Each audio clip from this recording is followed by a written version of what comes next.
I haven't cut my hair fully in 6 years, and to be honest, a lot of the time it sucked. I lost months of progress and introduced new problems, all because at first, I didn't know what I was doing. So in this video, I've boiled everything I've learned down to 6 tips, one for each year. So no matter where you are in your hair journey, you'll be able to take something from this video and apply it now. Let's get it. The biggest lesson I learned in year 1 is getting long hair is not about growth. See, on average, hair grows half an inch every single month. The problem is a lot of you have habits that are breaking off the ends of your hair. If you made 100K a year and you spent 100K a year, obviously you think the solution is just to make more money. But let's say you get a raise, you make 200K a year. I know it's crazy, right, in this economy, but then you spend 200K a year, you're still in the same spot. 90% of you don't have a growth problem. You have a retention problem. The issue isn't with how fast your hair is growing. The issue is you're losing progress due to breakage. So whatever hair routine you're building, make sure it's centered around length retention, not trying to grow your hair faster.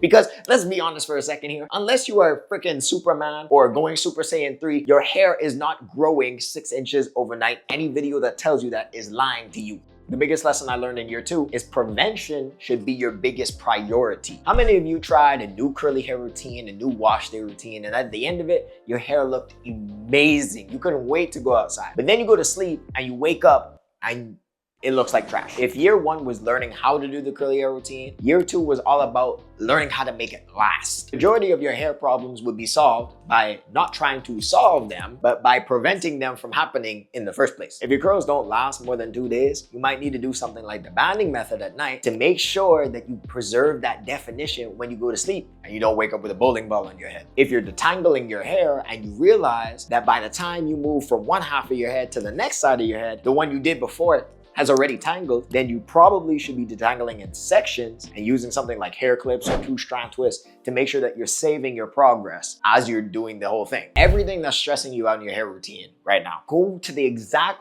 point where it happened and think to yourself, what could I do to prevent that from even coming up in the first place? If you guys want me to make like a video on that, let me know in the comments and I'll make it up. The biggest lesson of year 3 is there's a difference between a routine centered around length retention and a routine centered around laziness. At this point in my journey, I felt like I had tried everything that I wanted to try. Curly hair routines, braids, twist, all of those type of stuff. And I got very, very comfortable. My curls looked great, I had decent products, and everything just felt second nature to me. But then I started noticing certain changes. Like I started to have trouble detangling my hair. Wash days were starting to take a little bit longer. I had a routine, but I completely stopped caring for my hair. I wasn't doing protein treatments for my high porosity hair. I wasn't getting trims, and I would go at least like 2 to 3 weeks without washing my hair, especially if I had styled it. I was being lazy. I wasn't putting effort into my hair's health. So even though it was already long, it wasn't thriving. Before we go on to the advanced tips, if you want me to build you a custom hair routine designed for your hair's needs,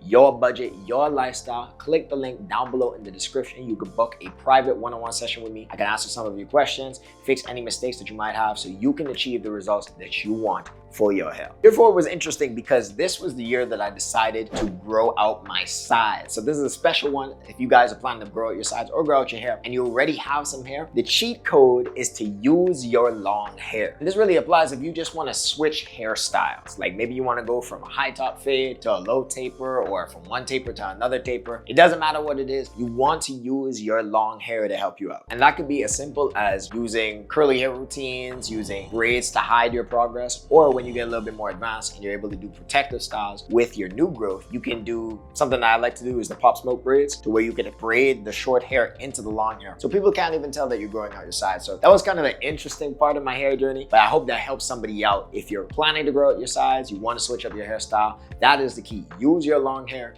to cover and make the process a lot easier. Year 5 had the absolute hardest lesson that I have had to learn, and that is the way that you style your hair can ruin your hair journey. Last year, I had a lot of things going on with my life. I started a new job and I just needed some consistency. So whenever I was stressed out, I would go and get my hair braided, but the problem was the people I was allowing to braid my hair. See, I had been job hunting for at least like 8 months at that point. So I was really trying to cut costs wherever I could, and one of those costs was with getting my hair done. So I would go to friends, I would go to people that my friends would recommend who would do it at a very affordable price. But what I realized is that it really traded the quality of the braids, not necessarily how they looked, but the experience with it. The way that some of these people treated my head of hair, bro, and the way they ripped out my hair, just combing it before we even got to the twist, And because of all of that damage, all of that breakage, I could literally see like one hair would be this long, the next hair would be this long, bro. And it almost looked as if I was thinning. I was wondering, I was like, why is my hair not growing? I'm putting it in braids. And then I realized part of the reason is the people I was allowing to touch my hair. When you're choosing braiders, you really want to make sure that you're choosing someone who cares about your hair health, cares about manipulation, they care about not damaging your hair, not breaking off your hair. It's not all about how does the style look, my brother. Because when it comes to hair, once that hair snaps off, there's no putting it back on. So you need someone who is in your corner and cares, actually cares about your hair journey. I wasn't selective with the people I let manage my hair, and now I'm paying for it. And the biggest lesson I've learned in year 6 that everyone needs to hear is it's never too late to fix. We've all made mistakes throughout our hair journey. Maybe you had a lot of breakage, maybe you dyed your hair, maybe you did a perm. Even though I had a ton of breakage and made a lot of mistakes, I made the decision to start doing the right things now. If you feel like you have a lot of split ends, don't cut off all your hair. Just go to a salon, snip off the damage, and start doing the right thing now. If you realize that you have all these problems with your routine, you feel like you have to start from zero, no, just fix your routine now and your hair will seem and feel healthier. This applies to so many things in life. The answer is not always to start all the way from zero. The answer is not to have a perfect run. The answer is not to come out the gate knowing everything. It's okay to start sloppy. It's okay to make mistakes. It's okay to learn as you go. But start implementing the truths that you found, the lessons that you've learned now, instead of going all the way back to the beginning. You don't need a perfect run. And if you have any personal lessons that you've learned throughout your hair journey, drop them down below in the comments. Let's try and help some of the guys who are just starting out. And if you like this video, you're definitely gonna like this one. So I advise you check it out. That's all for me, and I'll see you guys in the next video.